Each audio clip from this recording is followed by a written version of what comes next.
Sveiki, bičiuliai. Saulei vis dažniau pažvelgus pro langą užsimanai važiuoti į gamtą. Taip, prasideda pavasaris ir mes ruošiamės pradėti sezoną nuo streameriavimo. Ir kaip jau kalbėjome anksčiau, streamerį reikia skandinti. O kad jį skandinti, mes dažniausiai naudojame polilyderius. Taigi šiandienos mūsų tema – polilyderiai.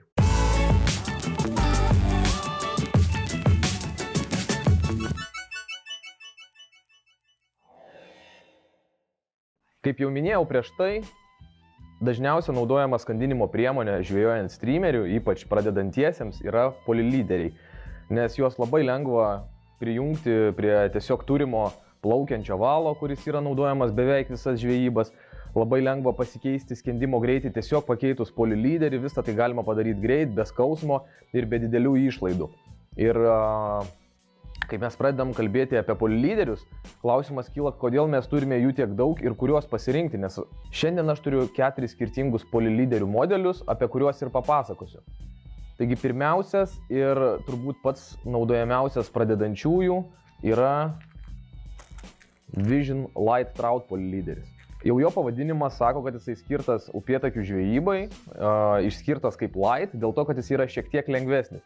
Lengvesnis polilyderis, jisai bus lengviau užmetamas standartiniu VF valu, nes pats polilyderis, kaip pavadys, jisai turi masės, tai yra konusinis pavadys aplietas papildoma danga ir kad jį užmesti, aišku, reikia šiek tiek grubesnio šniūro. Taigi Light Trout polilyderiai yra patys lengviausi ir juos galima užmesti praktiškai bet kuriuo plaukiančiu valu. Sekantis kolekcijoje yra Trout polilyderis.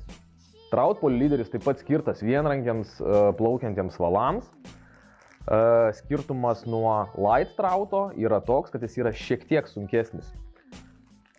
Pavadėlis yra šiek tiek storesnis, yra 1 pėda ilgesnis. Jeigu Light Troutas yra 5 pėdų, tai reiškia apie 1,5 metro ilgio, tai Troutas jau yra 6 pėdų, reiškia dar 1 pėda apie 30 cm ilgesnis ir jo šerdis, ant kurios visa tai užlieta, yra storesnė.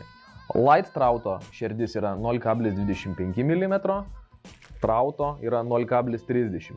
Taip, kad jeigu planuojate mėtyti didesnius streamerius, norite šiek tiek daugiau užskandinti ir galite sau tai leisti, nes turite, tarkim, šiam 5 vaibą, kurio nešamoji galia pakankamai didelė, renkatės Troutą. Dar porą modelių polilyderių, prie kurių parašyta Salmon. Tai yra Visiono Salmon ir Visiono Salmon NC Trout polilyderiai. Šie polilyderiai yra skirti labiau dvirankiams valams. Jie yra ilgesni, jie jau yra 10 pėdų, tai yra 3 metrų. Jų šerdis yra dar storesnė. Salmon NC Trout yra 0,40 mm. Salmon yra dar storesnis, 0,50 mm. Kaip minėjau, jie skirti dvirankiams valams su vienrankiu valu 3 metrų ilgio ir tokio storo sunkaus polilyderio mums užmesti nepavyks. Jis tiesiog per ilgas ir per sunkus, bus labai daug vargo. Bet yra išimčių. Kai kurie mūsų mėgsta pavasarį žvejoti su vienrankiu skedžitu. Taigi skedžitui būtent šitie polilyderiai yra pats tinkamiausias variantas, nes jie yra ilgi, 3 metrų, kas leidžia labai gerai užinkaruoti. Jie yra konusiniai. O konusinis polilyderis visą laiką turės šiek tiek delikatesnę prezentaciją ir kai mes žvejojam nedidelėse upėse, su vienrankiu skedžitu mes dažniausiai žvejojam vidutinio dydžio upėse, tokiuose kaip, tarkim, nuo Ūlos iki Dubysos, panašiai tokio dydžio upės. Ir kai vanduo žemesnis, nesinori per daug triukšmauti ir jeigu mes naudojame tiesiog lygų, kaip T14, T11 polilyderį, jisai žymiai triukšmingesnis, jisai su dideliu smūgiu trenkia mūsų į paviršių. Šitie konusiniai polilyderiai, jie daug švelnesni, delikatesni ir kai to delikatumo reikia, kai vanduo pradeda kristi, tai yra nepamainoma. Plus tuos pačius Salmon bei Salmon NC Trout polilyderius mes naudojame ir skandinaviškom galvom, taigi kas žvejoja dvirankiais, tokį polilyderį gali dėti drąsiai ant skandinaviškos plaukiančios galvos ir be problemų priskandins muselę, ypač šaltuoju metu kažkur tai į vidurį vandens, kur lašiša ar šlakys tykos mūsų musės. Pats naudojimas ir pasiruošimas. Kaip minėjau, polilyderiai yra labai patogus dėl to, kad jie trumpi, kompaktiški ir nebrangus. Ir mums pasikeisti tiesiog žvejybos metu mes galim per kelias minutės pasikeisti nuo lėtai skęstančio į greitai skęstantį ir savo muselę pravesti visai kitame gylyje. Aš asmeniškai tam naudoju piniginę, į kurią turiu įsidėjęs keletą tokių polilyderių, lėtai skęstantį, greit skęstantį, trumpą, ilgą. Į tokią piniginę telpa galima susidėti iki 10 tų polilyderių ar papildomai dar kokių mikroringų pakelį ar pasaitėlį. Ir žvejybos metu tiesiog, jeigu matai, kad vanduo aukštas, kad tu netokias sąlygas planavai, kad per mažai skęsta, nusivinioji tą polilyderį 1,5 metro į piniginę su savo plaukiančiu valu, kilpa į kilpą, sujungiai naują polilyderį, kuris skęsta žymiai greičiau, mikroringas, pasaitėlis apie metrą, muselė. Ir tu jau žvejoji kitame gylyje. Tai ypač aktualu šaltuoju metu, kol vanduo dar vėsus. Kaip susirišti ir pasiruošti polilyderį žvejybai? Nieko negali būti paprasčiau. Juk polilyderis, kaip minėjau, tai yra tas pats konusinis pavadys. Skirtumas nuo paprasto pavadžio yra tik tas, kad jisai yra aplietas papildoma danga. Jisai aplietas skęstančia, lėtai ar greit skęstančia danga, panašiai kaip pats šniūras. Tai ir pasiruošimas žvejybai yra toks pats kaip ir paprasto pavadėlio konusinė. Viename gale mes turime kilpelę, tai yra storasis galas, kuris eina į šniūrą. Kilpą į kilpą sujungiam su savo plaukiančiu valu, šitas galas paruoštas. Kitame gale mes turime išlindusi šerdies galą, tai yra valo, monofilamentinio valo plongalį. Prie jo rišame mikroringą, prie mikroringo apie metrą, 70 cm, metrą fluorokarbono.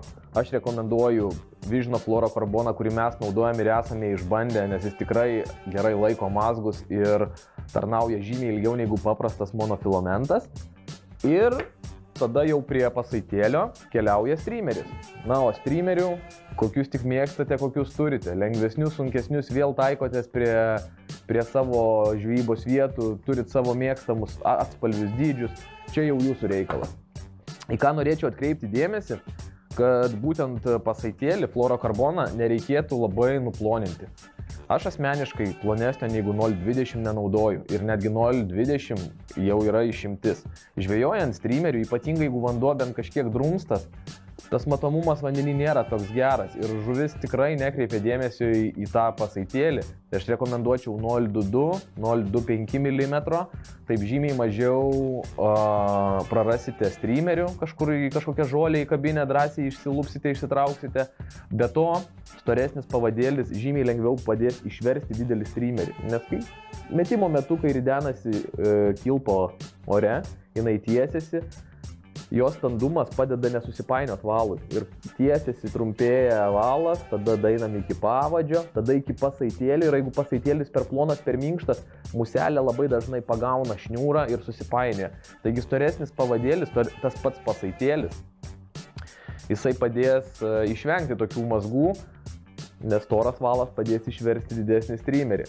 Taip kad kuo didesnis streameris, tuo storesnis pasaitėlis. Na ir atvirkščiai, jeigu streamerius naudojate mažesnius ir vanduo labai skaidrėja, tai tada galit pasiploninti, bet mano rekomendacija būtų žemiau 0,20 jau išimtinais atvejais, jau visiškai išimtinais atvejais. Na ir aišku, dar kartą sugrįšiu prie mikroringų, paminėsiu juos ir papasakosiu skirtumus. Mikroringus naudoti labai rekomenduoju tiek streameriui, tiek visom kitom žvejybom, nes jie labai palengvina pasaitėlio keitimą ir pavadžio kontroliavimą, pavadžio ilgio kontroliavimą, kad tas pavadys tarnautų ilgiau. Ir mikroringus, tos mažuosius žiedelius, kurie mums padeda visą tai labai kokybiškai sujungti, mes turime dviejų rūšių. Didieji 20 kg ir mažieji 12 kg. Tie mažieji yra tikrai labai smulkus ir juos galima naudoti net sausai museliai. Mes naudojam ir sausai museliai ir jis tikrai nieko neskandina. Didysis laiko daug didesnį svorį ir jisai yra didesnis. Jį sugraibyti, ypač kai sušalusios rankos, yra žymiai paprasčiau. Tai mano rekomendacija būtų streameriui, žieminiai lašišų, šlakių žūkliai, kur storesni valai, didesnės musės, naudoti didesnį. didesnį mikroringą, kad jį būtų kuo lengviau pririšti ir kad jisai mums nesukeltų papildomų trukdžių žvejyboje, ypač kai sušalusios, sugrubusios rankos. Na, o mažieji 12 kg žvejyba nimfomis, sausom muselėm, šlapiom muselėm. Taigi, bičiuliai, šiam kartui tiek. Apie polilyderius tikiuosi paaiškinau sklandžiai. Jeigu kils kokių klausimų, būtinai komentuokite, tikrai atsakysime kiekvienam. Ir nepamirškite mūsų sekti, prenumeruoti, rašyti mums, prisijungti į žvejybas, užsukti pas mus į parduotuvę, užduoti klausimus. Ir ką, saulutė pašildys ir susitiksime kažkur paupy. Iki.